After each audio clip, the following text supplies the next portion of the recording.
complete paper. Oh wait, I don't know. So Chromebooks are away. You guys know that, giving your undivided attention.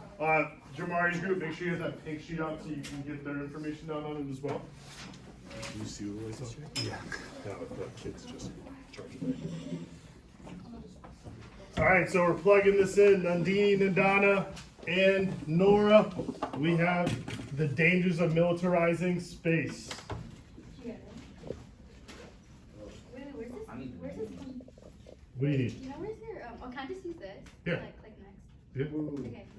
But whenever you guys are ready. Yeah. Play it.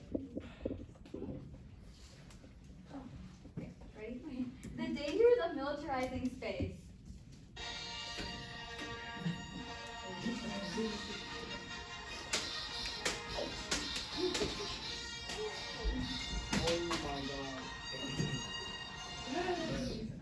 Unfortunately, the militarization of space wouldn't be as exciting as this. It is a serious issue that will have worldwide negative effects. So what is space militarization? Simply put, it's the placement and development of weaponry and military technology in outer space. Space used to be used as a domain for space exploration and an advancement in science. But recently, nations have realized the potential for space for national supremacy, making it a battleground for national supremacy and technological advancement. So let's look at a recent timeline of these events. The Outer Space Treaty of 1967 specifically banned the stationing of weapons in outer space, but limitations of this treaty have been evident in events of the Chinese anti-satellite missile in 2007. As geopolitical tensions have risen and nations have put more militarization in space, China and Russia have become the biggest operational threats in outer space. Recently, even now in 2024, the UN Security Council has failed to come to an agreement or a treaty on preventing an arms race in space. The space militarization market has increased substantially over time and is projected to grow much more. That's why it's so important that we curb its growth before it becomes an irreversible aspect of our economy. Developments in technology in the last several years has created rising tensions between countries when it comes to the possibility of weaponry in space. As of right now, there is no actual ban on the installment or usage of weapons and military in space. Taking this into consideration, conflict won't be in a galaxy far, far away, but right here in our own orbit. You may be asking, what's the worst that could happen? Well, for starters, it could lead to conflict between countries. This will lead to instabilities, rising tensions, and discourse between countries. This would then cause more weapons and military in space, which would also lead to destruction of explorative technology such as satellites, and even the creation of weaponized satellites and intercontinental ballistic missiles. And this would cause dangerous shifts in power, military dominance, and driven by the desire for supremacy. You might be wondering what some of the major consequences of space militarization are. The destruction of satellites will disrupt everyday life because we rely on them for communications, GPS, and map navigations. Additionally, rising tensions between countries could lead to another arms race, similar to that of the nuclear arms race that occurred during the Cold War. We have to ask ourselves this: can we really handle a galactic arms race? Now we've seen why space militarization is bad, but let me play devil's advocate and ask, what if space militarization is good? Well, let's look at what the US Department of Defense thinks, because they always make the right decisions. This time, not so much. Essentially, the US Department of Defense wants to be competitive against China. They say that space militarization is vital for that. On the other hand, China said outer space is a new frontier for international cooperation, and that they are committed to the conclusion of a treaty on outer space arms control. Clearly, the US and China are on different wavelengths. That's old news. What's important to notice here is that weapons in space don't actually serve any purpose for defense if we use space as a global commons rather than an arena for confrontation. Let's take a look at a recent example of this. Recently, the United Nations in April, Russia vetoed a resolution that reaffirmed provisions in the treaty, showing a clear divide between countries when it comes to space security.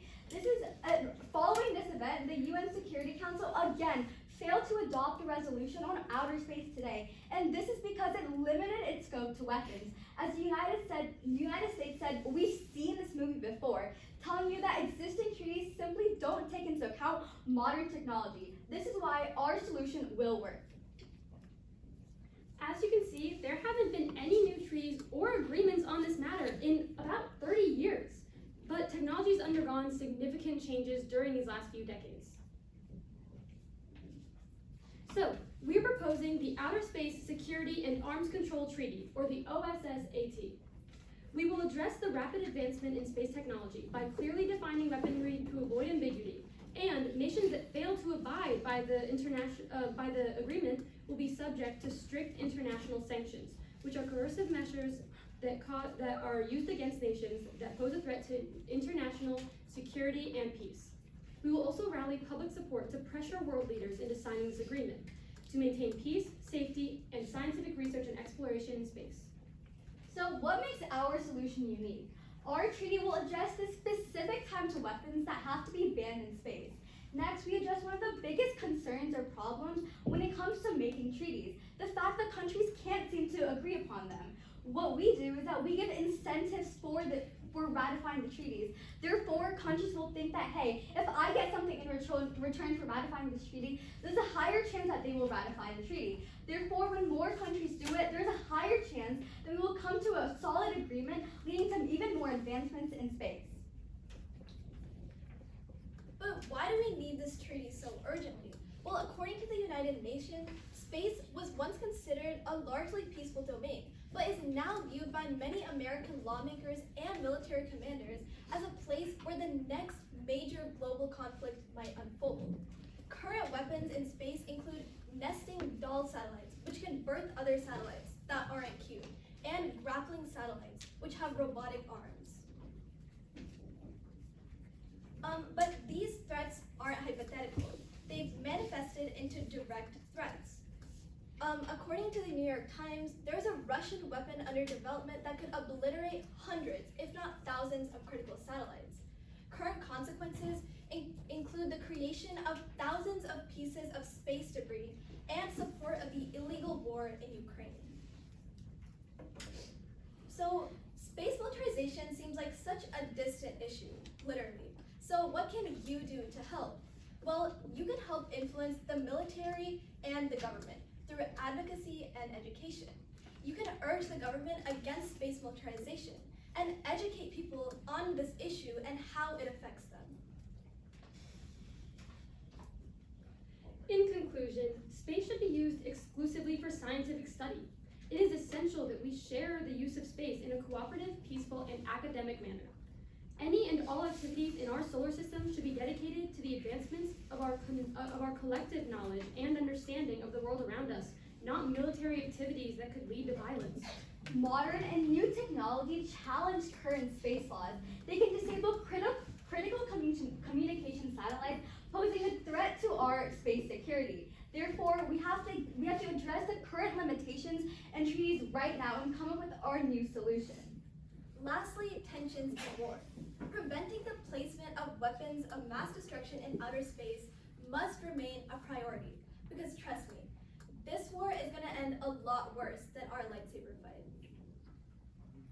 Thanks for your citation.